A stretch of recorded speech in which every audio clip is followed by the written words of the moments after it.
Диспансеризация школьников уже завершилась в Гудаутском, Ачимчирском, Сухумском и Гулрыбском районах. Об этом заявило Министерство здравоохранения Абхазии. С 12 февраля по нынешнее время российские врачи осмотрели более 25 тысяч детей. Как мы уже говорили, чаще всего выявляются нарушения опорно-двигательного аппарата, эндокринные нарушения и проблемы со зрением. Напомню, что диспансеризация продлится до конца мая. В программу осмотра входит консультация уролога-андролога. Запущенные болезни в сфере урологии отрицательно влияют на будущее ребенка. Между тем, у родителей довольно часто возникают вопросы: зачем нужны плановые осмотры урологов, если внешне ничего не беспокоит? Попробуем сегодня разобраться в этом вопросе. Вы смотрите программу «Пациенты». Мы выходим в эфир по вторникам на канале Абхазского телевидения.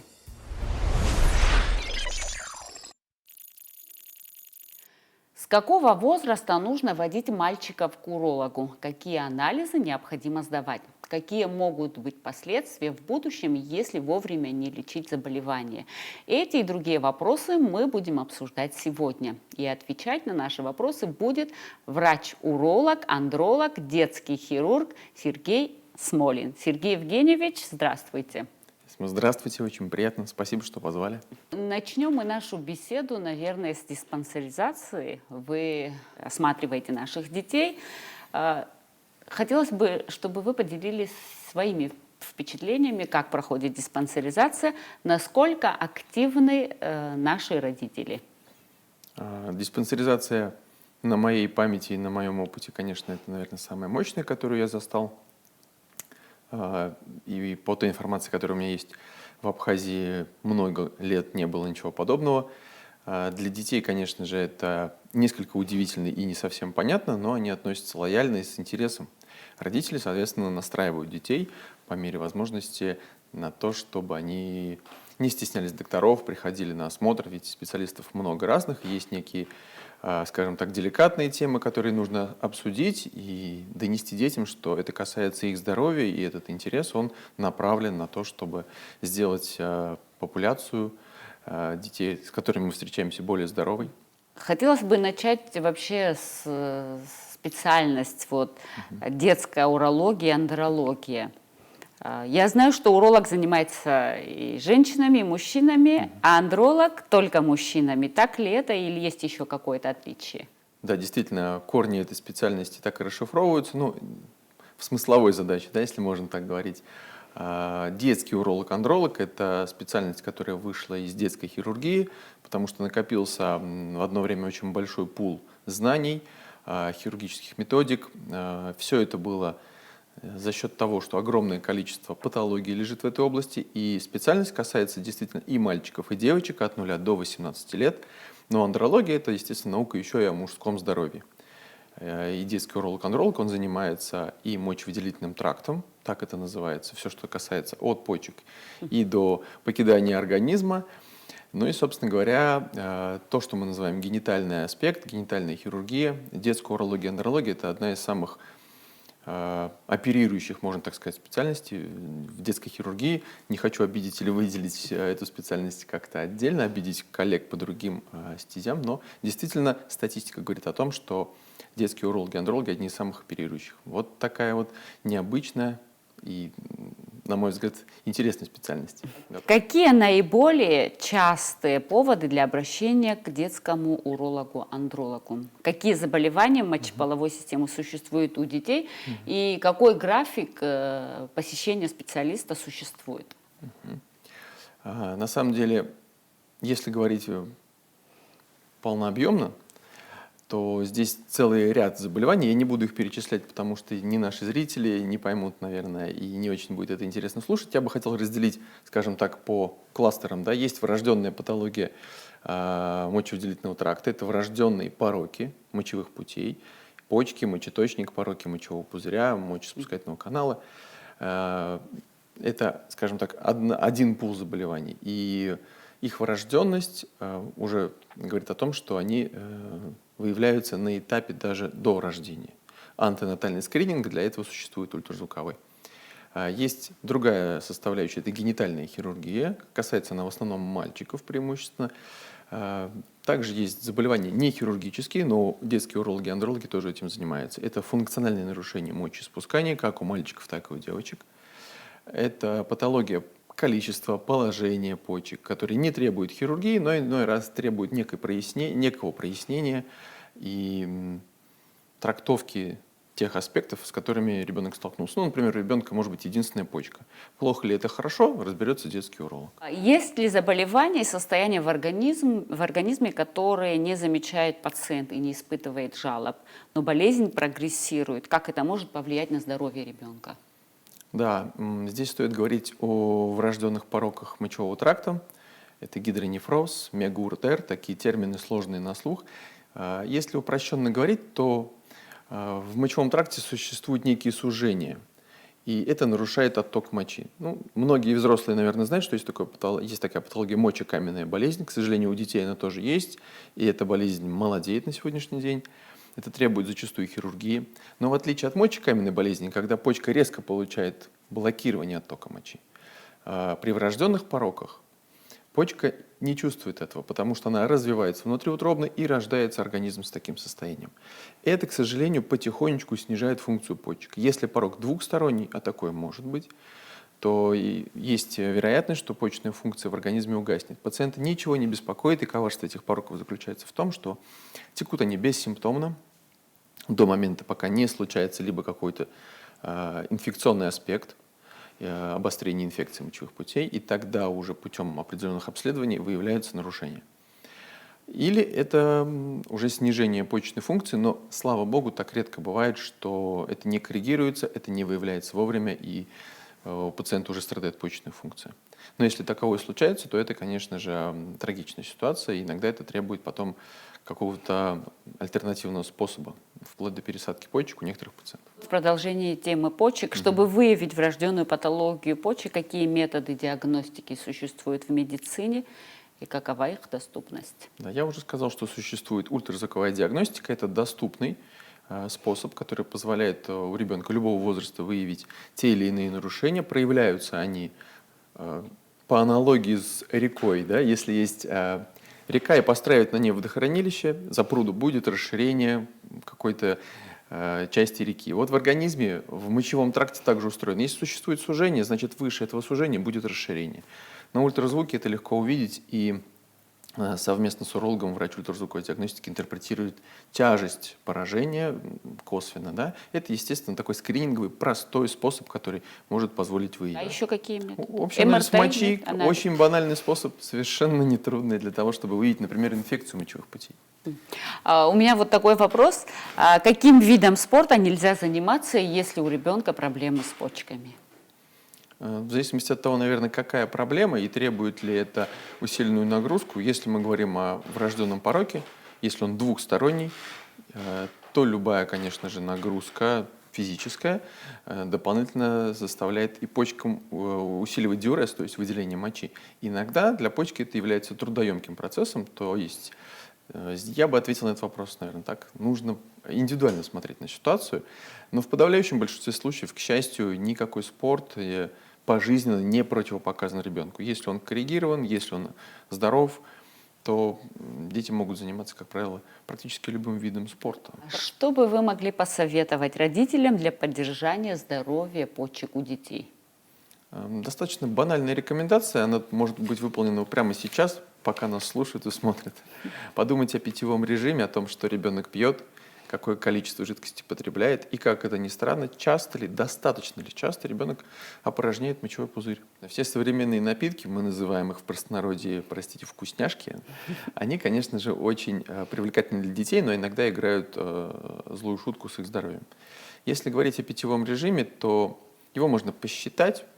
Любой родитель может взвесить своего прекрасного ребенка, умножить вес в килограммах на 40, и вот эта цифра, которая получится, она говорит о том, сколько ребенку в жидкости нужно в сутки. Половина этого объема – это вода. Любая питьевая, какую любит ребенок. Вторая половина может быть тоже водой, а может быть любыми другими напитками. Ну, то есть исключительно из соков и чая или чего-то более концентрированного питьевой режим строить не нужно. Все-таки чистая питьевая вода это самый оптимальный вид напитков, который может быть употребляем не только ребенком, но и взрослым. Ну вот существует такое мнение, что не обязательно высчитывать какую-то норму, которую человек должен принимать в течение дня. То есть, когда организм попросит воды, то есть организм сам попросит, вот тогда и нужно пить. Как это? Такое мнение тоже существует. Да, действительно, такое мнение существует, оно просто иной раз обманчиво, потому что есть такое понятие силы привычки. И образ питания, и образ принятия жидкости, он иногда не совсем адекватный. То есть все-таки стоит задумываться, а достаточно ли мы получаем жидкости и ее качество этой жидкости. И мы можем перестроить свое пищевое поведение, скажем так, да, в более правильное русло, чтобы поддержать организм. Нам нужна вода не только почкам, и даже не столько почкам, сколько всем нашим клеткам, чтобы поменять всю ту жидкость, которую нужно вывести, скажем так. Нужно дать новое что-то. Если цветок не поливать, то ему будет недостаточно для того, чтобы он хорошо рос. Все понятно. Может ли быть так, что у мальчика выявлена патология, которая помешает стать ему родителем? И как в детстве заложить будущее мужское здоровье? Да, есть целый спектр заболеваний. Я уже говорил о том, что существует такое направление, как генитальная хирургия. Это врожденные нарушения, связанные в отношении мальчиков с неправильным расположением тестикул, половых желез. Они должны находиться вне организма, для этого существует специально отведенное место, все мы о нем знаем. И если тестикулы не находятся в нужном месте и к моменту рождения там не оказались, а они закладываются не там, а в брюшной полости, то вот эта вот ошибка перемещения тестикул, она может привести к нарушению их функций и даже к злокачественному перерождению. Поэтому очень важно уделять внимание вот такому интимному аспекту со стороны родителей, со стороны педиатров. Как только ребенок родился, он должен быть осмотрен не только в родовом зале, но и этапно наблюдаться, потому что патология иногда, на первый взгляд, не видна, но потом она появляется, прогрессирует, и, к сожалению, зачастую приходится сталкиваться с таким мнением, что мы приходили, мы показывались, на первом году было все хорошо, а ребенок оказался в средних классах, и он, например, не имеет одной тестикулы в нужном месте. Это требует неотложных практически вмешательств в ближайшее время, потому что мы говорим не только о гормональной функции, не только о сперматогенной функции, но и еще о вероятности озлокочисления той тестикулы, которая не находится в нужном температурном режиме, внутри брюшной полости, если она осталась. Но если вовремя обнаружить, то можно исправить. Если вовремя обнаружить, то, естественно, можно исправить положение.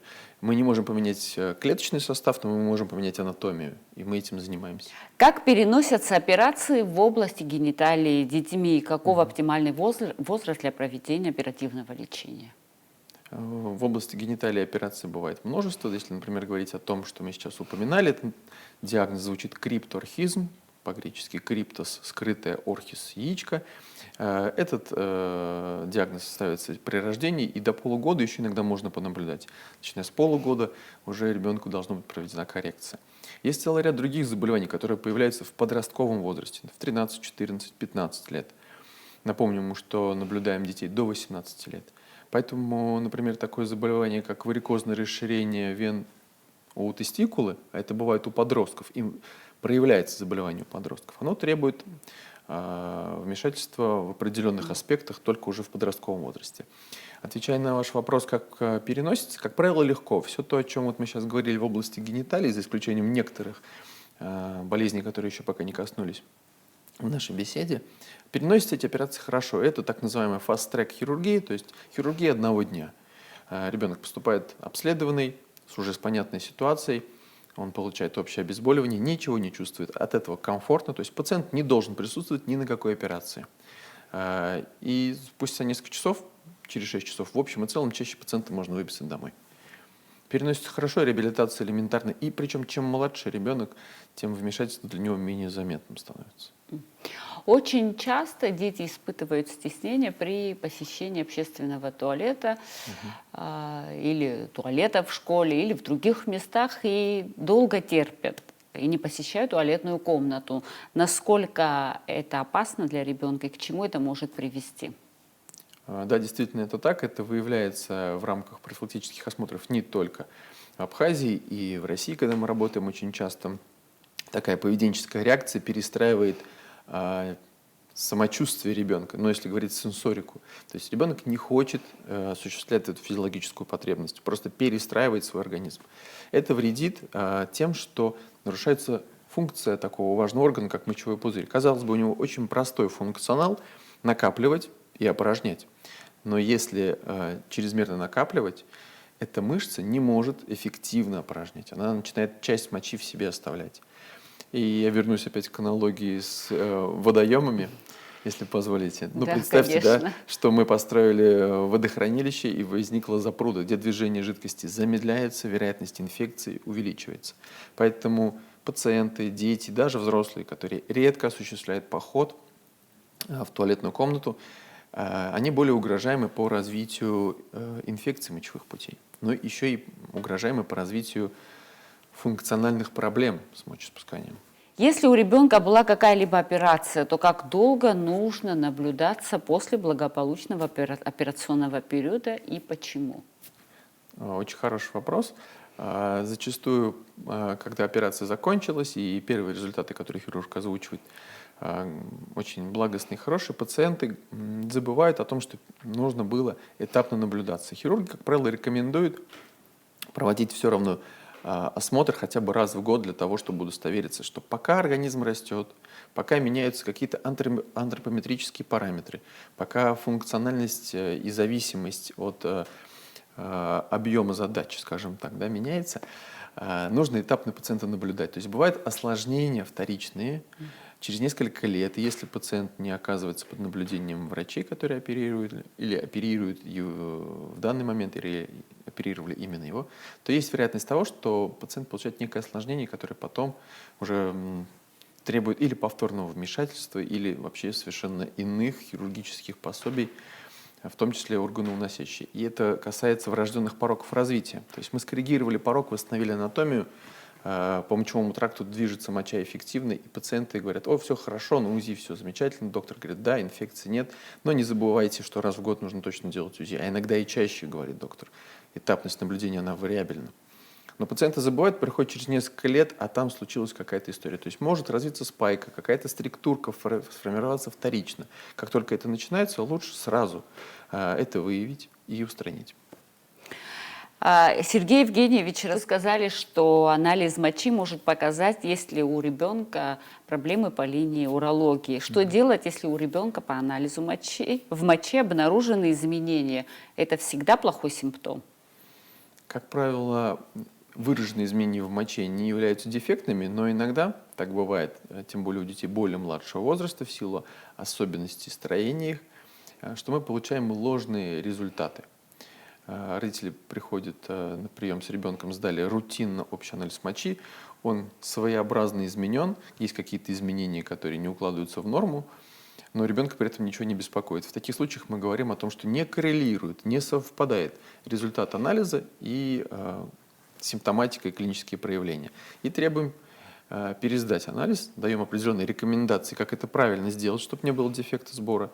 И уже если в том аспекте, да, выявляются какие-то изменения, действительно нужно обследовать и выяснять, в чем же причина. Потому что не только инфекцию можно выявить путем вот этого простого доступного способа. Некоторые обменные процессы нарушения, некоторые воспалительные процессы в почках, которые не имеют отношения к инфекционному состоянию, тоже можно выявить по общему анализу мочи. Поэтому методика важна, но нужно правильно ее просто выполнять. Можно ли ребенку вылечить ночной энурез? И кто из специалистов должен заниматься таким ребенком? Уролог или андролог? Заболевание на самом деле лежит в плоскости нескольких специальностей. Детский уролог, андролог, безусловно, детский невролог в том числе. Подключаем зачастую физиотерапевтов, потому что тот диагноз, о котором мы говорим, он является иногда внешним проявлением какого-то функционального нарушения мочевого пузыря. А это обязательно и физиотерапия, и работа с пациентом, учим его правильно пользоваться своим организмом, скажем так, да, учим ребенка правильно мочиться. То есть ночной энурез – это заболевание, которое зачастую может вылечить и только детский уролог, или это заболевание, которое нужно будет лечить нескольким специалистам. И достаточно длительно, потому что как таковым оно не является. Наверное, запутанно ответил, да? Нет? Понятно? Ну, понятно, да. Да, Ну, да. я думаю, что родители, кто сталкивался с этой проблемой, они как бы знают, и им интересно вас слушать.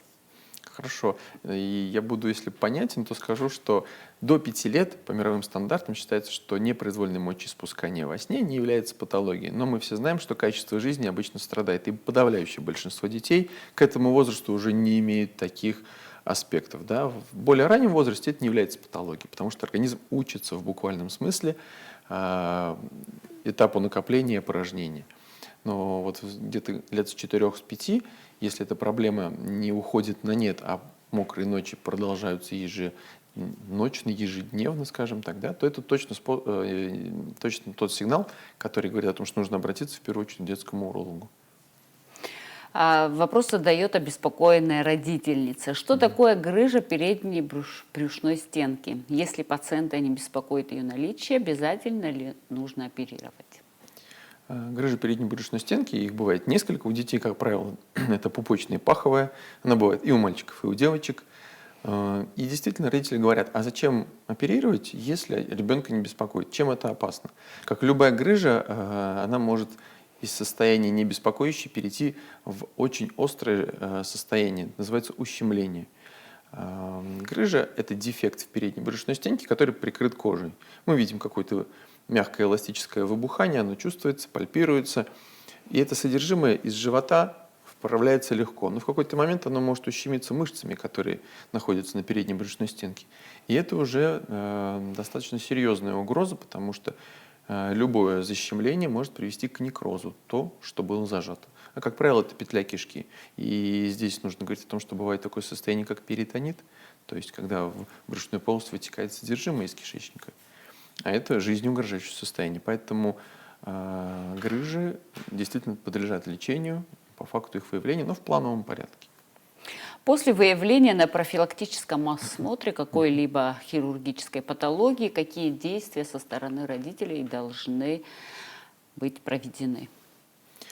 Если родителям доведена информация о том, что у ребенка есть какая-то хирургическая патология, нужно как можно скорее пойти путем обсуждения, то есть не нужно выстроить преемственность. На профосмотре мы не можем поговорить с родителями всеобъемлюще, предоставить им полную информацию, ответить им на вопрос, потому что это уже рамки консультативного приема. И, соответственно, нужно перейти просто на консультативный прием, чтобы проговорить более детально, более понятно разъяснить ситуацию пациентам. И пациенты могли понимать, что их ждет, с чем столкнулись, насколько срочно или несрочно это вмешательство и так далее. То есть, как только услышали, что есть какая-то ситуация, после профосмотра нужно найти возможность проконсультироваться с компетентным специалистом. Ну а как часто вы участвуя здесь в осмотре, выявляли патологии у наших детишек? Ну, скажем так, в день мы осматриваем порядка 120-150, бывает больше, бывает меньше количество детей. И каждый день существуют дети, 1, 2, 3, 5, может быть, из этого числа, у которых находится какая-то хирургическая проблема.